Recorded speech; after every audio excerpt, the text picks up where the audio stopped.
मन क्यों बहका रे बहका आधी रात को बेला चहका।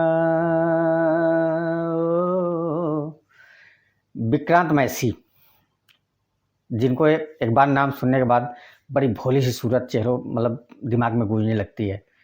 बारहवीं फेल आपने देखा ही होगा, और उनकी जितनी मूवियाँ हैं सब में आपको एक मासूम सा चेहरा विक्रांत मैसी का देखने को मिलता है।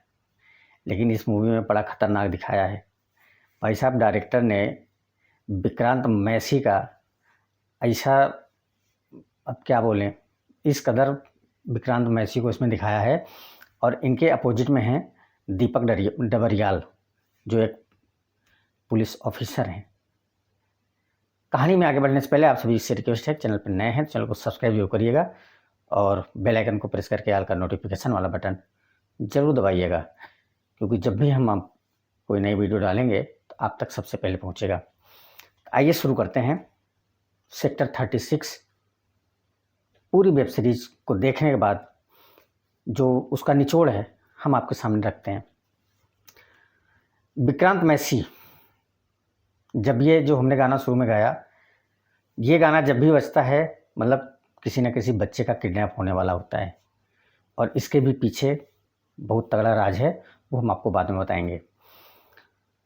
ये बच्चों को उठाते थे, वो छोटे बच्चों को, बच्चियों को भी ये उठाते थे और उठा के अपने बॉस के पास वहाँ दिया करते थे।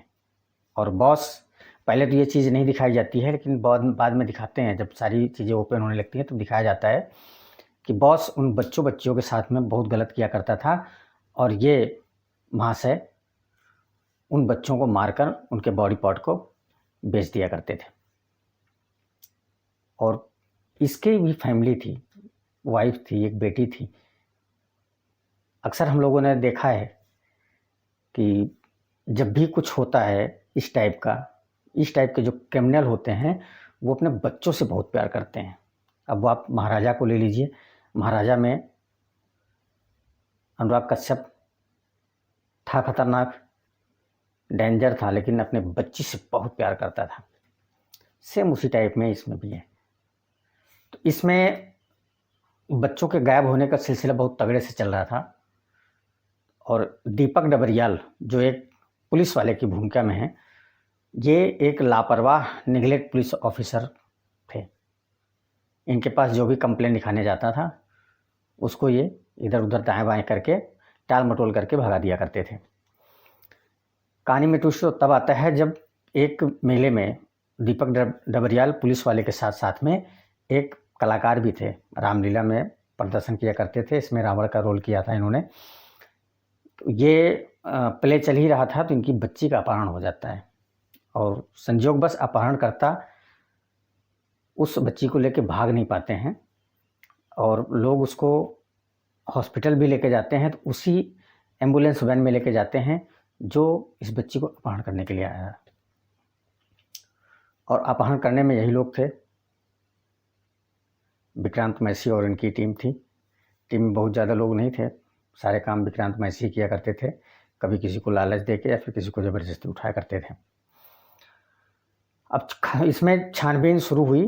अब इनके दिमाग की बत्ती जली, दीपक डबरियाल यानी कि पुलिस ऑफिसर साहब के।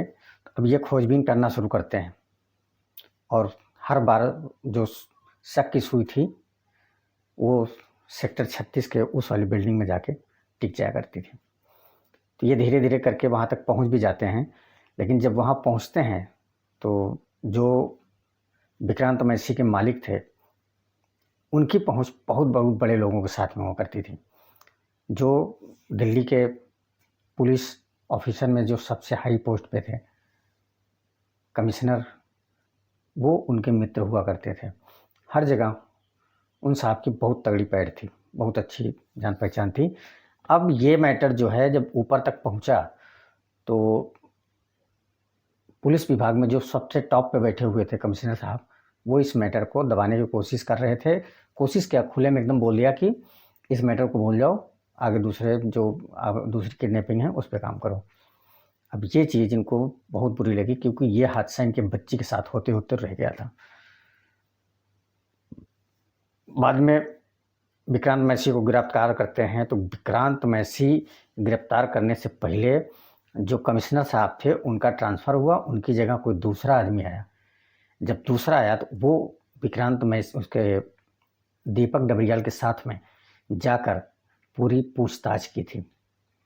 सबसे मज़ेदार बात क्या है कि विक्रांत मैसी बड़ा बेबाक होके, बेखौफ होके पूरा का पूरा वाकया बताया। अब हम आपको बताते हैं कि ये जो गाना बजता है, ये गाना बजने का सिलसिला कहाँ से शुरू हुआ था। हिमाचल में किसी गांव में ये अपने मामा के साथ रहा करता था, नन्हा सा बच्चा था, और जब ये गाना बजता था तो इसके मामा इसके साथ दुर्व्यवहार किया करते थे। चाइल्ड अब्यूज बहुत झेला है इसने, और ये कहीं ना कहीं उसी मानसिकता से ये भी सारे काम किया करता था। इसके मामा की कसाई की दुकान थी, और ये हर रोज़ अपने मामा की प्रताड़ना को झेला करता था। जब ये गाना बजता था तब ये प्रताड़ना झेला करता था। तो फाइनली ये जब कहानी सुना रहा था तो उस समय कौन बनेगा करोड़पति का शो भी आ रहा था। ये इसको जल्दी थी कि मैं कहानी मतलब ये सारी बातें बता के मैं निकल जाऊंगा कौन बनेगा करोड़पति देखने के लिए, क्योंकि इसके कोई इसको जिसको ये मानता था, कोई टीचर थी, स्कूल टीचर, वो फाइनल तक पहुंची थी।